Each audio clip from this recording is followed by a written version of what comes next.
전능하사 천지를 만드신 하나님 아버지를 내가 믿사오며 그 외아들 우리 주 예수 그리스도를 믿사오니 이는 성령으로 잉태하사 동정녀 마리아에게 나시고 본디오 빌라도에게 고난을 받으사 십자가에 못 박혀 죽으시고 장사한 지 사흘 만에 죽은 자 가운데서 다시 살아나시며 하늘에 오르사 전능하신 하나님 우편에 앉아 계시다가 저리로서 산자와 죽은 자를 심판하러 오시리라.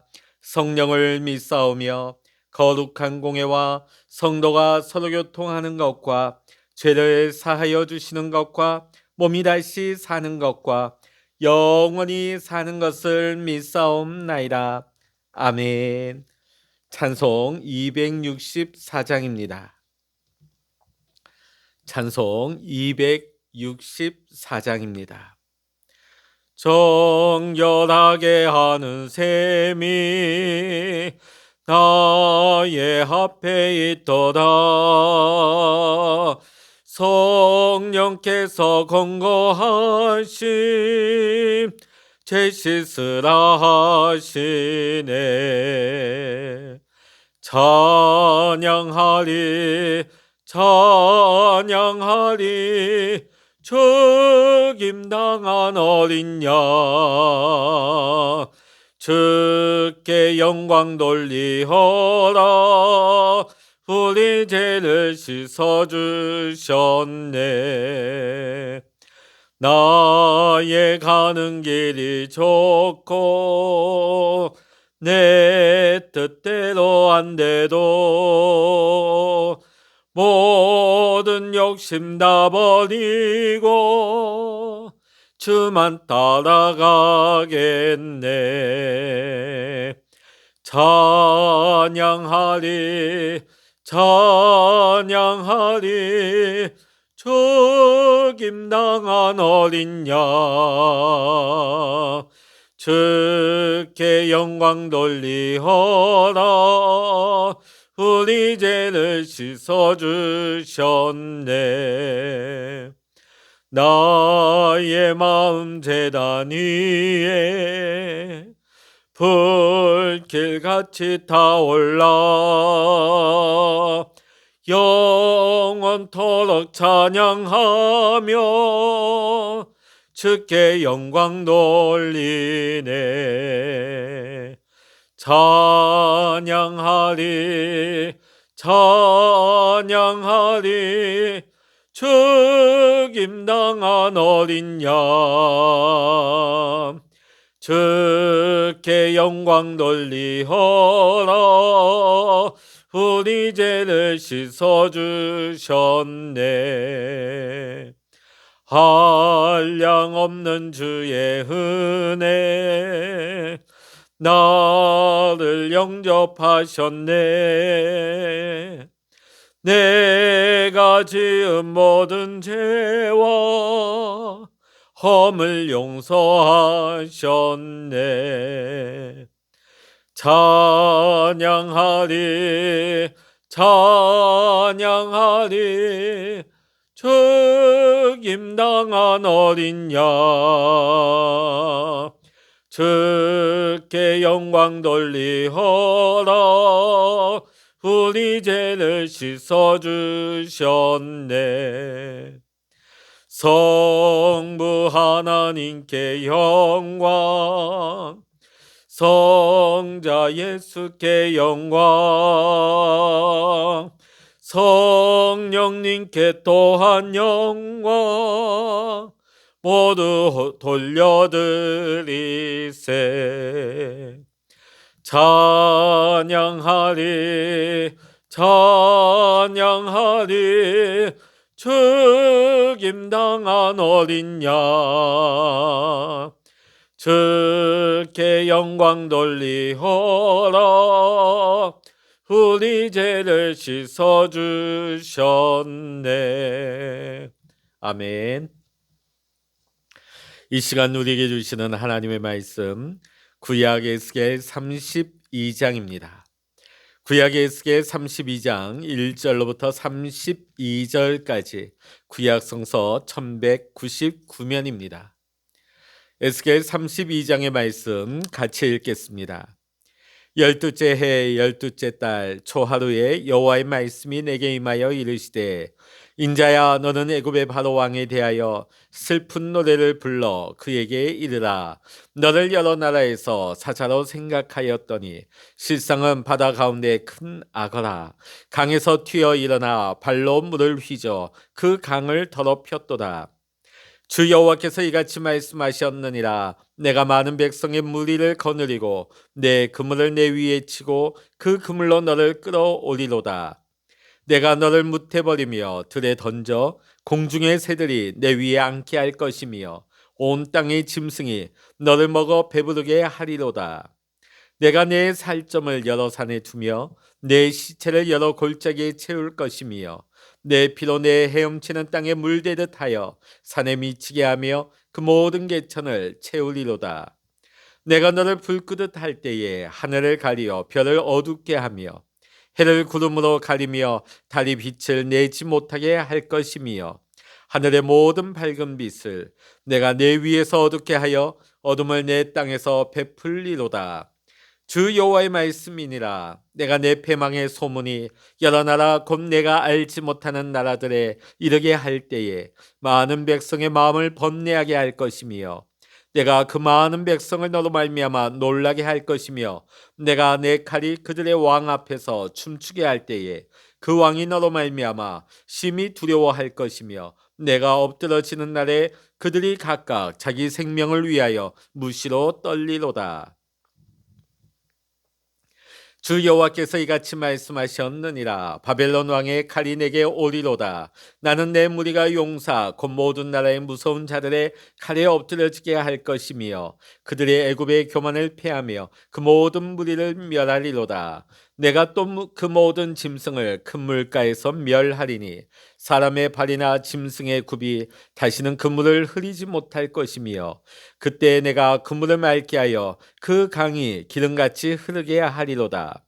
주 여호와의 말씀이니라. 내가 애굽 땅이 황폐하여 사막이 되게 하여 거기에 풍성한 것이 없게 할 것이며 그 가운데 모든 주민을 치리니 내가 여호와인 줄을 그들이 알리라. 이는 슬피 부를 노래이니 여러 나라 여자들이 이것을 슬피 부르며 애굽과 그 모든 무리를 위하여 이것을 슬피 부르리로다. 주 여호와의 말씀이니라. 12째 어느 달 15째 날에 여호와의 말씀이 내게 임하여 이르시되 인자야 애굽의 무리를 위하여 슬피 울고 그와 유명한 나라의 여자들을 구덩이에 내려가는 자와 함께 지하에 던지며 이르라. 너의 아름다움이 어떤 사람들보다도 뛰어나도다. 너는 내려가서 할례를 받지 아니한 자와 함께 누울지어다. 그들이 죽임을 당한 자 가운데 엎드러질 것이며 그는 칼에 넘겨진 바 되었은즉 그와 그 모든 무리를 끌지어다. 용사 가운데 강한 자가 그를 돕는 자와 함께 소울 가운데에서 그에게 말하며 할례를 받지 아니하는 자 곧 칼에 죽임을 당한 자들이 내려와서 가만히 누웠다 하리로다. 거기에 아수르와 그 온 무리가 있으며 다 죽임을 당하여 칼에 엎드러진 자라. 그 무덤이 그 사방에 있도다. 그 무덤이 구덩이 깊은 곳에 만들어졌고 그 무리가 그 무덤 사방에 있으며 그들은 다 죽임을 당하여 칼에 엎드려진 자 곧 생존하는 사람들의 세상에서 사람을 두렵게 하던 자로다. 거기에 엘람이 있고 그 모든 무리가 그 무덤 사방에 있으며 그들은 다 할례를 받지 못하고 죽임을 당하여 칼에 엎드러져 지하에 내려간 자로다. 그들이 생존하는 사람들의 세상에서 두렵게 하였으나 이제는 구덩이에 내려가는 자와 함께 수치를 당하였도다. 그와 그 모든 무리를 위하여 죽임을 당한 자 가운데 침상을 놓았고 그 여러 무덤은 사방에 있으며 그들은 다 할례를 받지 못하고 칼에 죽임을 당한 자로다. 그들이 생존하는 사람들의 세상에서 두렵게 하였으나 이제는 구덩이에 내려가는 자와 함께 수치를 당하고 죽임을 당한 자 가운데에 뉘었도다. 거기에 메색과 두발과 그 모든 무리가 있고 그 여러 무덤은 사방에 있으며 그들은 다 할례를 받지 못하고 칼에 죽임을 당한 자로다. 그들이 생존하는 사람들의 세상에서 두렵게 하였으나 그들이 할례를 받지 못한 자 가운데 이미 엎드려진 용사와 함께 누운 것이 마땅하지 아니하냐. 용사들은 다 무기를 가지고 소홀에 내려가서 자기의 칼을 베개로 삼았으니 그 백골이 자기의 죄악을 졌으며 생존하는 사람들의 세상에서 용사의 두려움이 있던 자로다. 오직 너는 할례를 받지 못한 자와 함께 패망할 것이며 칼에 죽임을 당한 자와 함께 누우리로다. 거기에 에돔 곧 그 왕들과 그 모든 고관이 있으며 그들이 강성하였으나 칼에 죽임을 당한 자와 함께 있겠고 할례를 받지 못하고 구덩이에 내려간 자와 함께 누우리로다. 거기에 죽임을 당한 자와 함께 내려간 북쪽 모든 방백과 모든 시돈 사람이 있으며 그들이 본래는 강성하였으므로 두렵게 하였으나 이제는 부끄러움을 품고 할례를 받지 못하고 칼에 죽임을 당한 자와 함께 누웠고 구덩이에 내려가는 자와 함께 수치를 당하였도다. 바로가 그들을 보고 그 모든 무리로 말미암아 위로를 받을 것이며 칼에 죽임을 당한 바로와 그 온 군대가 그리하리로다. 주 여호와의 말씀이니라. 내가 바로로 하여금 생존하는 사람들의 세상에서 사람을 두렵게 하게 하였으나 이제는 그가 그 모든 무리와 더불어 할례를 받지 못한 자 곧 칼에 죽임을 당한 자와 함께 누이리로다. 주 여호와의 말씀이니라. 아멘. 할렐루야. 오늘도 함께 기도하시는 우리 사랑하는 모든 믿음의 성도님들에게 하나님의 크신 은혜와 평강의 축복이 여러분 모두와 함께 하시기를 주의 이름으로 간절히 축원합니다. 애굽에 관한 심판이 29장부터 시작해서 오늘 32장을 끝으로 이 애굽에 대한 심판 예언이 끝이 납니다. 오늘 32장을 보면 두 번의 하나님의 말씀이 기록되고 있습니다. 자, 1절을 보면 하나님의 말씀이 임한 시각이 연, 월, 일 표기로 나타나고 있습니다. 당시 이때가 언제냐면 남유다 왕의 여호야긴이 바벨론에 의해 사로잡힌 해가 되어집니다. 32장 1절부터 16절까지는 애굽의 패망을 악어의 죽음으로 비유하신 하나님의 말씀입니다. 17절부터 마지막 절까지는 애굽이 죽어서 가는 곳, 죽음의 세계 안의 상황을 묘사하신 하나님의 말씀입니다. 하나님께서는 2년 전에 에스겔 선지자에게 애굽 왕을 큰 악어로 비유하시면서 애굽에 대한 심판을 말씀하신 바 있습니다. 그때 하나님께서는 애굽 왕이 애굽의 강을 자신이 만들었다고 말한 것을 지적하셨습니다. 그리고 그 애굽의 왕의 교만을 책망하셨습니다. 오늘 본문 2절의 말씀에서도 애굽 왕의 교만을 책망하시는데 애굽 왕이 스스로 의인이나 용감하고 정의로운 통치자로 생각하는 것에 대하여 책망하십니다. 고대 애굽에서는 왕의 권력을 상징하는 스핑크스라는 석상이 있었습니다. 요즘도 이집트에 보면 피라미드와 함께 스핑크스 거대한 석상이 서 있는 것을 여러분 보셨을 것입니다. 그 석상의 길이는 무려 70m, 높이가 20m가 될 정도로 굉장히 거대합니다. 그 형상은 머리가 사람이고 몸은 사자입니다. 애굽 왕이 만들었던 이 스핑크스 석상을 보더라도 애굽 왕은 자신을 의인, 용감하고 정의로운 통치자로 생각했던 것 같습니다. 그러나 실상은 어떠합니까? 강물을 더럽히는 큰 악어에 지나지 않음을 오늘 본문에서 하나님은 알려주고 계십니다. 강물을 더럽혔다는 것이 무엇입니까? 애굽이 이리저리 설치고 다니면서 주변 나라를 못 살게 만들었다는 거죠. 이런 악행을 일삼았던 애굽에 대한 하나님의 심판이 있으리라는 말씀입니다. 3절로부터 6절의 말씀을 보면 하나님께서는 애굽 왕을 상징하는 큰 악어를 그물로 잡을 것이고 물 밖으로 그 악어를 끌어내실 것이라 하십니다. 그래서 그 고기를 공중의 새들과 땅의 짐승들이 악어를 먹을 것이라고 하십니다. 한때 애굽은 어떤 나무와도 비교할 수 없을 만큼 무성한 레바논의 백향목 같았지만은 심판의 날에는 나일강이 피로 변하여서 더 이상 이 백향목이 살아갈 수 없는 비참한 상태가 될 것이라고 하십니다. 이뿐만이 아닙니다.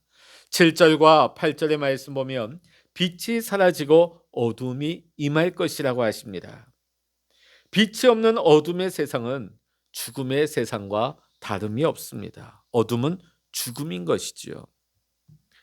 9절로부터 10절까지의 말씀을 보게 되면 애굽의 패망 소문이 여러 나라를 두렵게 하고 있습니다. 마치 애굽이 패망한 것처럼 자기에게도 이런 화가 닥칠 수 있다는 불안감에 사로잡히기 때문입니다.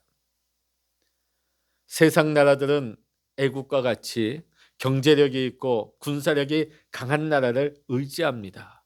그래서 그들과 같이 협력하여서 그들과 같이 잘 살기를 원하는 것이지요.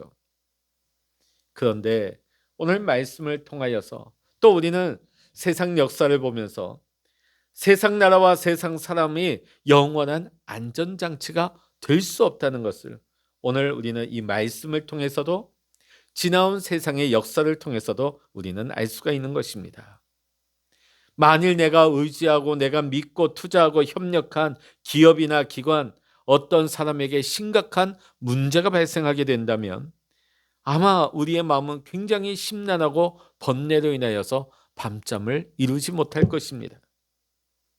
우리가 진정 두려워하고 우리가 의지해야 할 분이 누구입니까?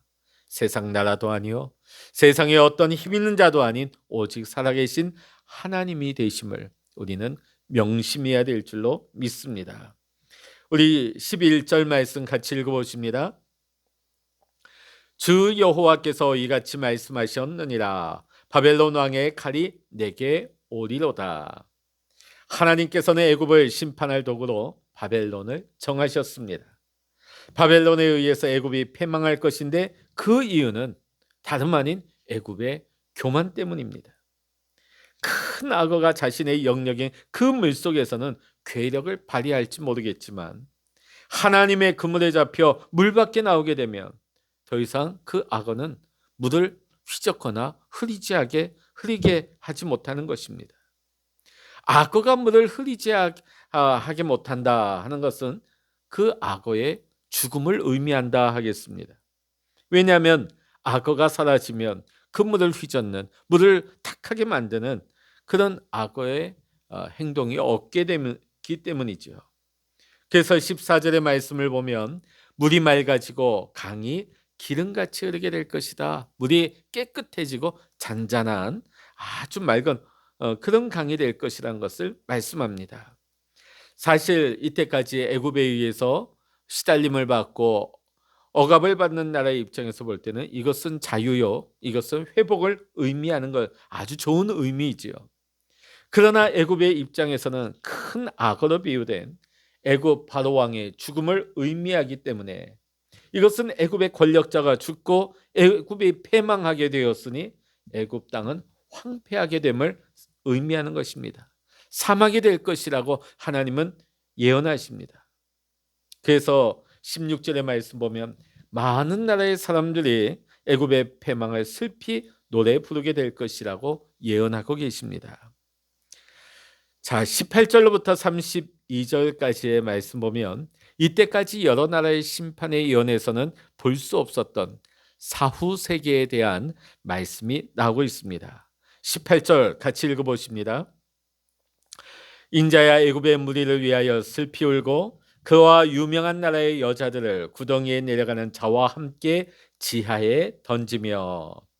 하나님께서는 앞서 2절의 말씀처럼 에스겔 선지자에게 슬퍼하라고 말씀하십니다. 여기에 나오는 유명한 나라의 여자들이란 무엇일까요? 애국과 운명을 같이 해온 동맹한 나라의 사람들을 상징하는 것입니다. 이들은 애굽처럼 심판을 받을 정도의 악을 행한 사람들이죠. 우리가 누구와 같이 지내느냐, 누구와 같이 어울리느냐에 따라서 우리가 그 사람을 닮아갈 수밖에 없는 것입니다. 오늘 나라도 마찬가지예요. 빛의 세계로 누구를 만나고 누구와 협력하느냐에 따라서 우리는 빛의 세계로 갈 수도 있지만 또 어둠의 세계로 내려갈 수도 있는 것입니다. 그렇다면 오늘 우리는 누구와 친밀해야 되겠습니까? 우리가 오늘 애국과 같이 세상에 멸망당하는 이 죽음의 길로 인도하는 구덩이에 빠지지 않기 위해서는 우리는 매일같이 하나님의 말씀을 소홀히 하지 않고 주님이 인도하시는 길을 믿음으로 순종하여 가야 될 줄로 믿습니다. 오늘 32장 후반부의 말씀을 쭉 보면 죽음의 세계를 알려주고 있습니다. 자, 그런데 여기는 반복적인 표현들이 나오고 있습니다. 첫째는 구덩이, 무덤, 수월이 나옵니다. 이는 어둠의 세계, 곧 죽은 자의 세계를 의미하는 것입니다. 19절을 보게 되면 하나님께서 너의 아름다움이 어떤 사람들보다 뛰어나도다 라고 말씀하시죠. 그러나 하나님의 길을 걸어가지 못한다면 그 외적인 아름다움이 무슨 소용이 있다 하겠습니까? 애굽처럼 구덩이에 내려간다면 아무리 돈이 많고 학식이 많고 아무리 명예가 높다 한들 그것이 무슨 소용이 있겠습니까? 두 번째는 할례 받지 아니한 자가 계속해서 나오고 있죠. 이는 하나님의 구원의 은혜를 받지 못한 사람을 의미하는 것입니다. 할례는 구원받은 자의 표징이죠. 구원받은 자는 하나님의 길을 걸어가는 사람을 말합니다. 그에 반해서 할례 받지 못한 사람은 멸망의 길을 걸어가는 사람입니다. 그래서 이들은 구덩이, 무덤, 수월, 죽음의 세계로 들어갈 수밖에 없습니다. 뛰어난 아름다움을 가졌던 애굽이 갈 곳은 어디입니까? 할례를 받지 아니한 자, 그 옆에 눕게 된다는 것이죠. 셋째는 죽임을 당한 자입니다. 여기서 죽임을 당한 자는 단순히 죽은 사람을 뜻하지 않습니다. 이는 하나님의 심판을 받아서 죽임을 당해 구덩이에 빠진 사람을 의미하는 것입니다. 그냥 죽은 것이 아니라 칼에 죽임을 당했다는 표현이 반복되어 나오고 있는데 이 칼이 무엇입니까? 하나님께서 내린 심판의 칼이 되는 것입니다. 애굽이 하나님의 심판을 받아서 어둠의 세계로 들어갔는데 거기에 어둠의 세계에 다양한 사람들이 보이고 있습니다. 22절에 보니까 아수르, 24절에 엘람, 26절에 메섹과 두발, 29절에 에돔, 30절에 시돈 사람들이 나오고 있습니다. 이들은 하나님을 하나님으로 인정하지 않고 자신의 힘만 믿고 악행을 저지르는 사람들이었습니다. 그 결과 그들은 죽음의 세계에 있었다는 것이죠. 오늘 우리는 이 말씀을 보면서 세상의 모든 불의한 나라와 불의한 사람들은 하나님의 심판을 받게 된다는 것을 오늘 말씀은 분명히 보여주고 있습니다. 오늘 우리는 이 불의한 나라와 불의한 자들을 반면교사로 삼아서 오늘 우리 나라가 결코 불의한 나라가 되지 않도록 우리는 기도해야 될 줄로 믿습니다. 나라와 민족을 위해서 기도해야 하는 것입니다. 또한 나 자신이 불의한 사람이 되지 않도록 하나님을 경외하며 하나님의 말씀을 준행하는 자가 되어야 할 줄로 믿습니다. 마지막으로 눕다라는 표현이 나옵니다. 눕다. 애굽이 죽음의 세계에 내려가서 함께 누울 자들이 누구입니까? 할례 받지 않은 자들, 애굽처럼 악한 자들, 세상에서 권력을 휘두르면서 사람을 두렵게 한 자들. 이들이 세상에서는 권력을 휘두르고 사람들을 두렵게 했지만 죽음의 세계에서는 그들이 수치를 당하고 죽임 당한 자들끼리 같이 누워 있게 되는 것이지요. 여러분, 이 세상의 모든 권력은 하나님께 하나님의 손에 달려 있는 것입니다. 오늘날 이 세상을 좌지우지하는 군사대국들과 경제대국, 그 통치자들의 권력을 누가 주신 것입니까? 그들이 애국과 같이 스스로 자만하며 교만하게 될 때에 그들은 스스로 그 교만에 빠져 하나님을 두려워하지 않게 되고 결국은 그들 주변에 있는 약한 국가들을 지속적으로 억압하는 길로 나아간다면 오늘 애국과 그 바로 왕들처럼 하나님의 심판의 칼을 면하지 못하게 될 것입니다.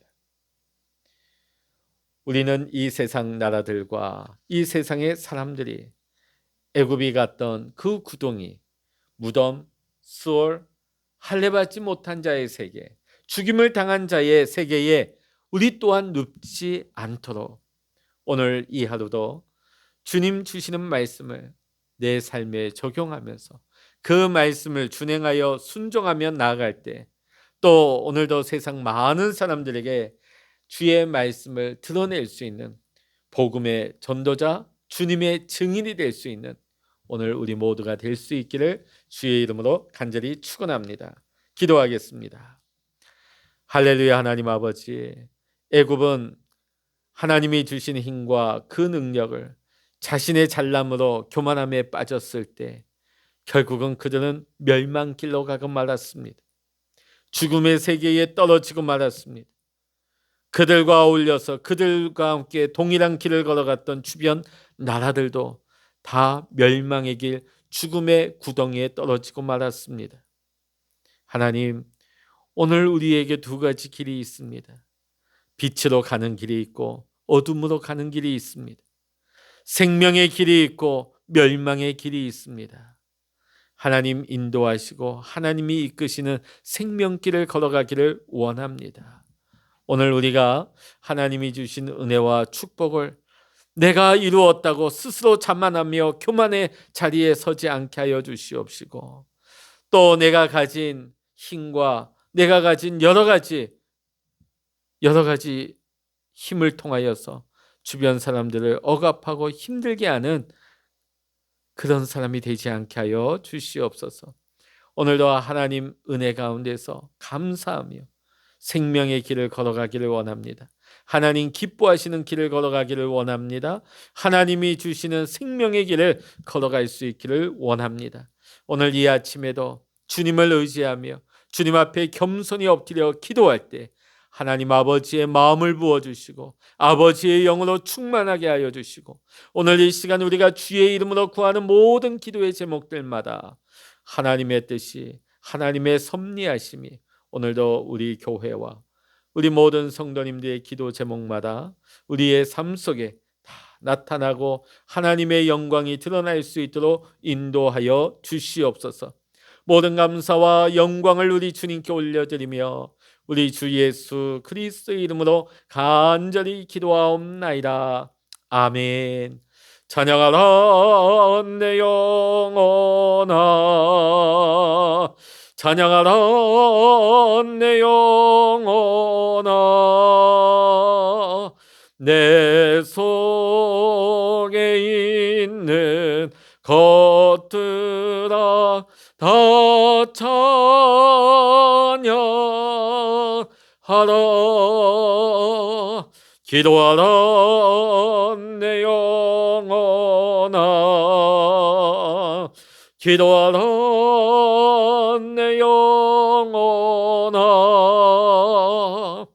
내 속에 있는 것들아 다 기도하라.